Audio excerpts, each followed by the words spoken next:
Emma croyait fermement aux limites claires, des frontières posées non par rigidité, mais par amour et souci de bien-être. Elle avait toujours pensé qu'un cadre rassurant était essentiel pour élever un enfant heureux et en bonne santé. Surtout pour sa fille Lily, encore si jeune et influençable, Emma voulait offrir un environnement stable, où chaque règle avait un sens et une raison d'être. Sa règle était simple, pas de sucreries avant le dîner, et seulement avec modération. Elle savait que les habitudes se forgent tôt, et elle voulait que Lily apprenne à apprécier les bonnes choses, sans excès. Mais Diane, sa belle-mère, voyait cela tout autrement. Pour elle, ces règles étaient une remise en question de son rôle de grand-mère. Une barrière injuste entre elle et sa petite fille.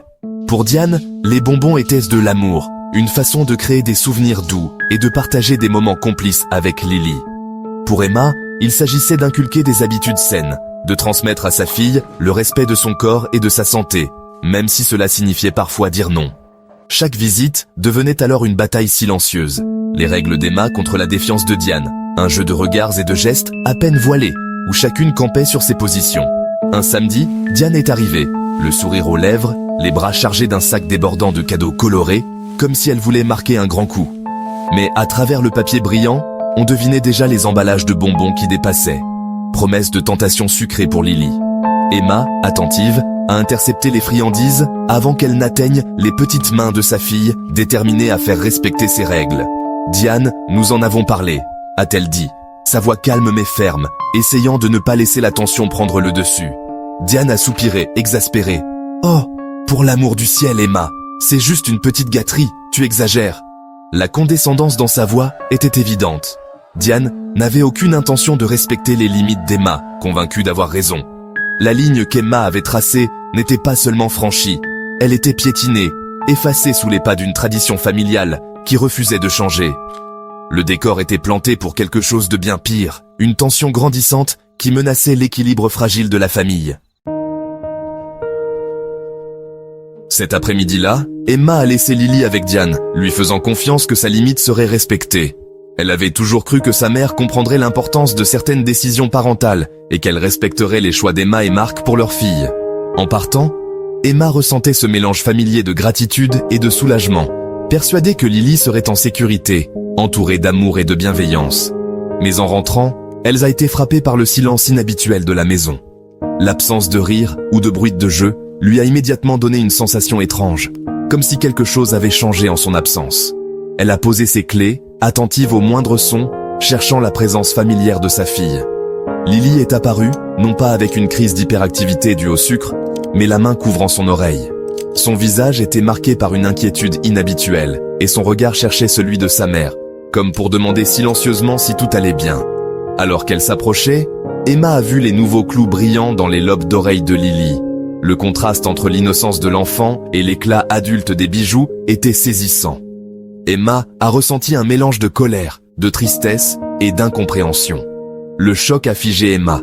Ce n'était pas une petite gâterie, mais un changement permanent, fait sans consentement. Elle a compris en un instant que ce geste ne pourrait jamais être effacé, que la confiance venait d'être trahie de la façon la plus intime.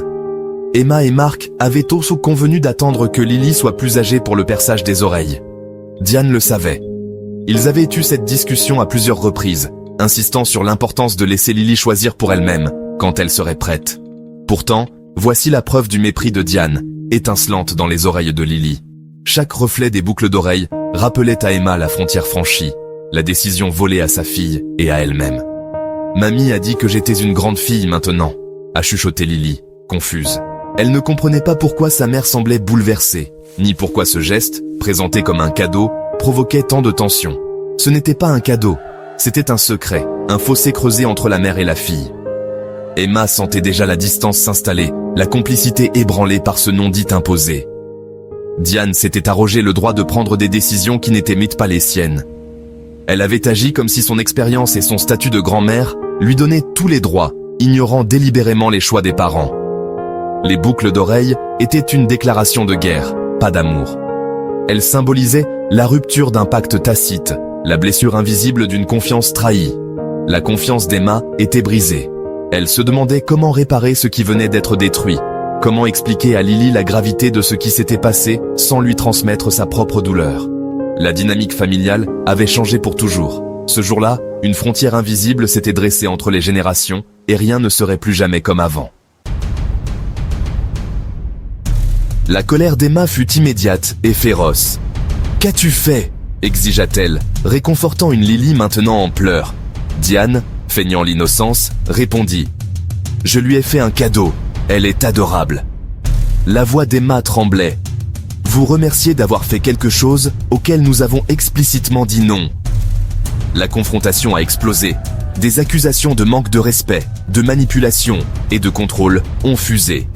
La fragile confiance entre elles fut anéantie, ne laissant que de l'amertume. Mark est entré et a trouvé le chaos. Sa femme furieuse, sa mère sur la défensive, sa fille en larmes. Il a vu les boucles d'oreilles et a compris instantanément. « Maman, nous en avons parlé. Tu nous as trahis, dit-il, la déception lourde dans sa voix. Diane a protesté. « J'ai fait quelque chose de gentil. Est-ce un si grand crime ?» Mark a essayé de calmer tout le monde, mais ses mots se sont perdus dans la tempête. Il se sentait impuissant, déchiré entre la loyauté envers sa femme et sa mère. Alors qu'Emma emmenait Lily, Mark est resté avec Diane et un silence plus lourd que n'importe quelle dispute. Le conflit n'était plus seulement entre Emma et Diane. C'était une blessure dans le cœur de Mark. L'harmonie de la famille était brisée. Il n'y avait pas de solution facile. Dans les jours qui suivirent, le silence s'installa sur la famille.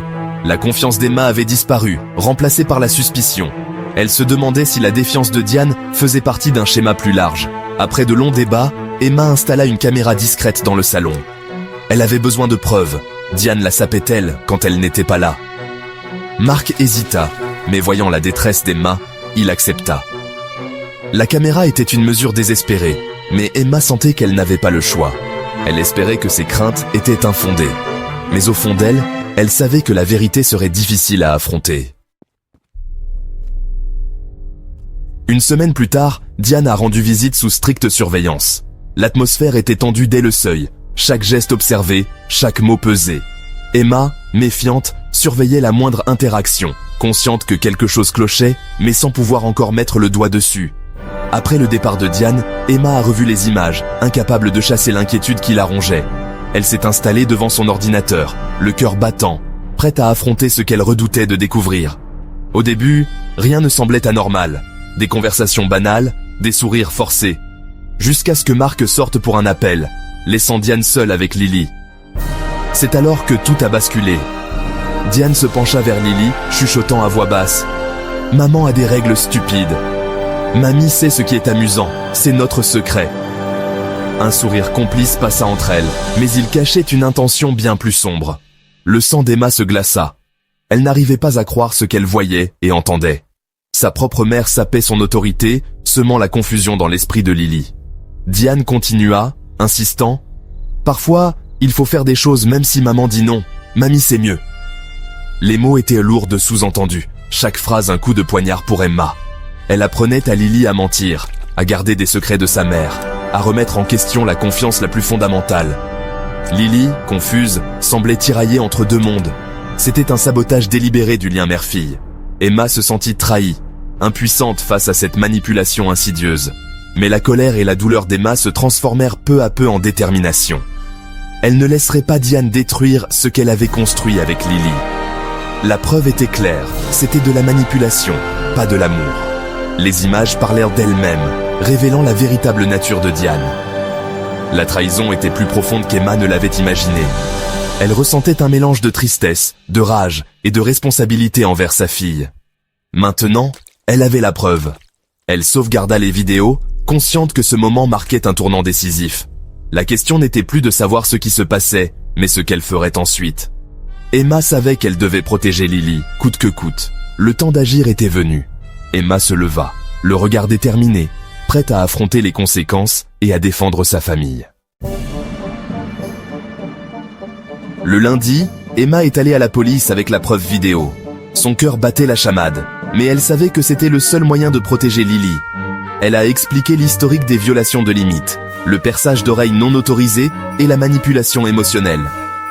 L'officier a écouté, reconnaissant la gravité des actions de Diane. Déposer la plainte semblait surréaliste. Une affaire familiale privée, maintenant publique. Emma a pleuré la perte de ce qui aurait pu être, mais son besoin de protéger Lily l'emportait sur sa tristesse. Elle a tracé une ligne inébranlable, soutenue par la loi. Mark s'est préparé aux conséquences avec sa famille, mais il a soutenu Emma. Il y aurait de la colère, des accusations et de la douleur. Mais Emma avait agi par amour, non par malveillance. Le processus légal se déroulerait. Les conséquences, quelles qu'elles soient, seraient affrontées ensemble. L'histoire d'Emma nous oblige à affronter des questions difficiles sur les droits parentaux et les limites familiales. Sa réponse était-elle justifiée ou est-elle allée trop loin? Certains diront qu'Emma n'avait pas le choix. Ses limites ont été ignorées, son enfant manipulé. D'autres soutiendront qu'elle a trop escaladé, transformant un conflit familial en bataille juridique. La médiation ou la thérapie aurait-elle pu fonctionner à la place? Y avait-il de la place pour le pardon? Emma croyait qu'elle avait atteint sa limite. Elle a choisi la justice pour protéger sa fille. Mais la question demeure, face à une telle trahison, qu'auriez-vous fait? L'action d'Emma était-elle une défense nécessaire ou un pas de trop?